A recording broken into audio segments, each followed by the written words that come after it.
Art is ready sir. Roll camera sir rolling. बोलिए भैया। B और फिल्म प्रस्तुत पिया के लुगड़ा पार्ट 2 छत्तीसगढ़ी फिल्म एक्शन। थोड़ा देखिए तो आगे मुकाबला हुआ तो जीता नहीं। अरे छोड़ना यार, तू कहा है देखो फालतू। तो ये पाई के मुकाबला बना दी वरना मैं तो ऐसे कैंची लगा के गिराता हूँ तय तो चारों खाना ऐसा बात करना यार बड़ा होना सकते।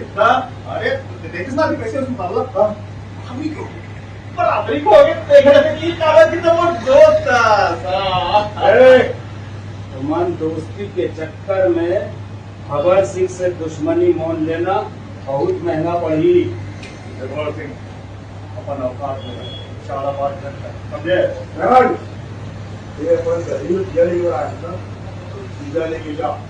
अमर लफड़ा में घंटोर अब यार लफड़ा में तो पड़वे करूं और तब के कुंदन के साथ में वो पहली ब्याह हो गया यार तब देखा गांव के सब समस्या मोर हो गए। लफड़ा में तो पड़वे करूं ना आदत बना ले भाई। ए कुंदन अपन दोस्त करेला समझा दे। भगत सिंह के रत्ता में छेड़ आते ना फिर खत्म हो जाते। और हाँ ये मेरा तीजा है, अगले बरसात तीजा जरूर आई तोड़ बहनी रही।